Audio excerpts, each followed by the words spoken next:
welcome back to my channel and welcome back to the fourth video in my note-taking series, and this video is on how to take notes for English. So obviously I've already done 3 other videos, and those are how to take notes for economics, chemistry and maths, and my 5th and final video in this series, which will be coming out in 3 days time, is how to take notes for physics. But today it is all about how to take notes for English, which I think is quite a hard subject to take notes for. I know maths and English, they're just like weird subjects to take notes for. But anyway, hopefully this video will help some of you out. So let's go. I think English in general is quite a hard subject just to study for. Like, how do you study for English? That is the $1 million question. And I'm gonna make a video on how to study for English very soon, so look out for that. But this is on how to take notes for English. So in our English exams, where I live in Australia, we have 3 sections. They are comprehending, responding and composing. And comprehending is where you read a text and answer questions on it. Responding is where you write an essay about a novel or a movie that you've watched or read. And composing is where you just write a text.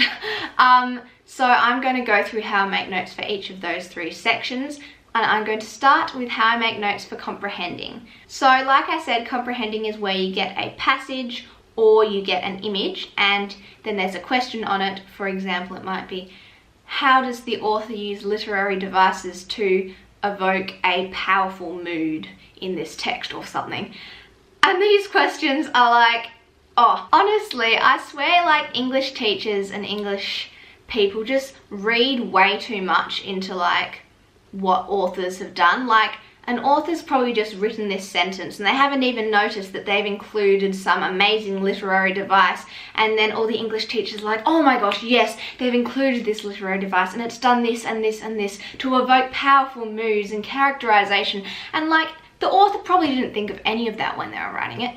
But anyway, that's okay. I'm not going to rant about that. I've ranted about that way too many times. So, how to make notes for the comprehending section. So the first thing that I will do is make a page of all of the different like things. Like, I have one here. Wait, let me find it.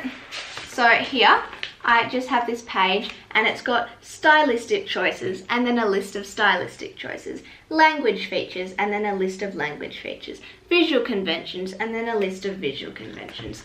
And if you just go along and make a list of all of them, then in an exam, if a question asks you about language features, you'll have made a list and hopefully memorize some of them so you can just use those ones. And that's going to be crucial in helping you to answer the question, because if the question's about language features, then you need to say what language features have been used. So I think that's really important. And then going along the same kind of lines as that, I will then go to the syllabus document and look at like the main kind of things that we might be asked about. Like, for example, we might be asked about mood, we might be asked about tone and stuff like that. And then I will make a page. Oh my god, it's really hot in here. Oh, it's 38 degrees today and I'm sweating.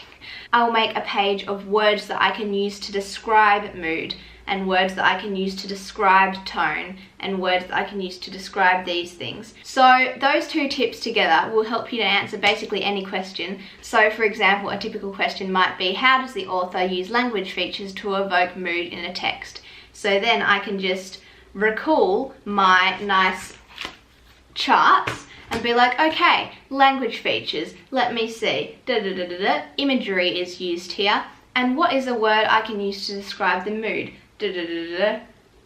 Solemn, I don't know. And then you can just write, okay, imagery, the author has used imagery to create a solemn mood in this text. There is your opening sentence. You have just answered the question and earned yourself a couple of marks. So that is basically how I make notes for the comprehending section. It's just, like I said, kind of giving you a word bank, just giving you lots of words to kind of remember and then use in your exam. So yeah, just try and get like familiar with these words and memorize the ones that you think will be most useful or are most important. And now we will move on to the responding section. So that is basically where you get given a question. You don't know the question until you get into the exam. but there'll be a list of questions and you just choose one of them and you write an essay on it. So the question might be, analyze how values and attitudes towards social issues are constructed in a text you have studied this year. And then you have to write an essay on that. So obviously you will have studied texts during the year, both movies and books and possibly other forms of texts as well. So for novels, what I do is as I'm reading it, I'm going to go through and highlight the important quotes or page flag the important quotes, and then I'll go through the novel again and see which quotes I think are really, really important and would be good for me to talk about in an exam situation. And then I will write all the quotes down on a piece of paper. Now don't have too many quotes because you're gonna have to memorize them. So like only have 5 quotes or however many you can memorize, but don't have too many. So I write them all down, and then next to them I write down the technique that is used in this quote. So a simile or repetition or any of these things that are on this chart. This chart comes in very useful. Any stylistic choices, language features, narrative techniques, etc. that are used in that quote, just jot them down next to the quote. And if you find that the quote literally doesn't have any of these, then that is not a good quote for you to use, because in your exam you need to not just say the quote, but you need to analyze the quote. Anytime you mention a quote, it needs to be analyzed and it needs to be included for a reason. So if there is none of these devices used, it doesn't matter if it's a good quote, like don't use it. So make sure you have some of them, and then underneath the quote I will write down just a couple of dot points or sometimes even a paragraph about the ideas that the quote creates, the ideas that it's linked to, the attitudes and values that it's linked to, the perspectives that it's linked to. Basically, for whichever reasons you have included this quote on your list, you need to write down those reasons. So this quote represents the idea of love. I don't know. And you can also write a dot point about your response to the quote if that is something that you feel like you should do. It's just kind of up to you. English is very neither here nor there. So basically that's just writing down all your quotes and then the techniques that it uses and what the quote shows. So why have you included this quote? And then I will also go to the syllabus document again. I love the syllabus document. It's really, really helpful. And I'll just go through and look at all the key kind of stuff that I need to know. So this is like, I need to know stuff about ideas, attitudes and values, what else? Perspectives, voice, etc, etc. And then I'll just make mind maps on each of these things in relation to the novel. So for example, here we, oh no, all my notes just fell out. Oh well. So here, oh, you can't really see. This is a mind map on issues for the novel that I studied this year, which was The Messenger by Marcus Zusak, which I actually recommend. It was the best book I've ever had to study for English, which isn't saying much, but you know. So this is issues, and underneath issues I've just written like a definition of issues, so matters of personal or public concern that are in dispute. And then branching off from that, I've done the issues that are in The Messenger. So we have loneliness, we have teenage pregnancy, and all those issues. And then underneath each issue, I have written a brief description of its presence in the text. So for example, under loneliness, I've written like, one of Ed's first messages is to help Miller, an old lady who is lonely. So that's kind of the section of the text that loneliness is included in. And then underneath that, by referring to the quotes list that I've already written, I will write quotes that link to loneliness. So yeah, and then I just make lots of these mind maps. I've made them for all different things.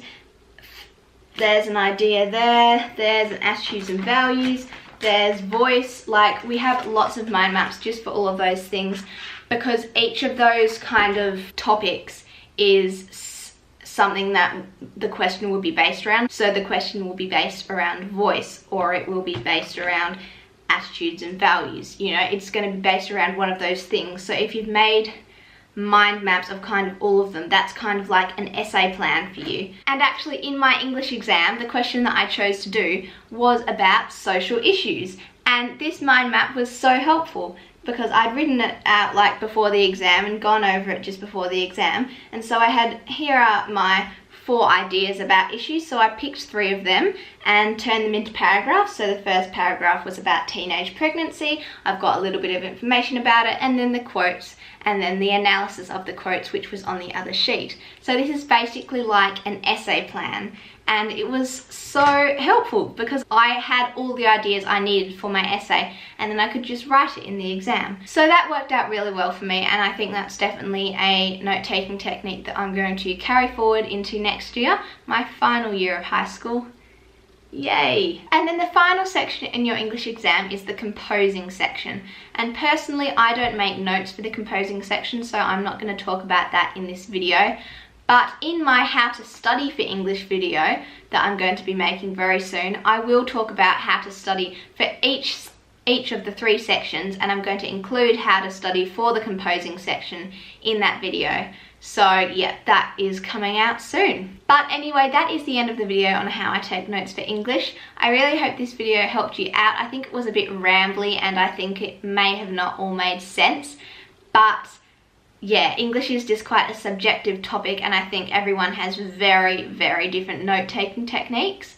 So hopefully this gave you some ideas, and maybe you can incorporate some of these into your English notes in the future. Make sure to let me know if you liked this video by liking it, giving it a thumbs up, and don't forget to subscribe to my channel for more videos in my note-taking series that is occurring right now, and I've also got heaps more revision-related videos coming up for you. I'm currently on school holidays, so I have so much time to film lots of videos, and I'm going to be on it with the upload schedule. So look forward to that. I hope you have a great rest of your day, and I'll see you in my next video, which will be on how to take notes for physics. So see you then. Bye!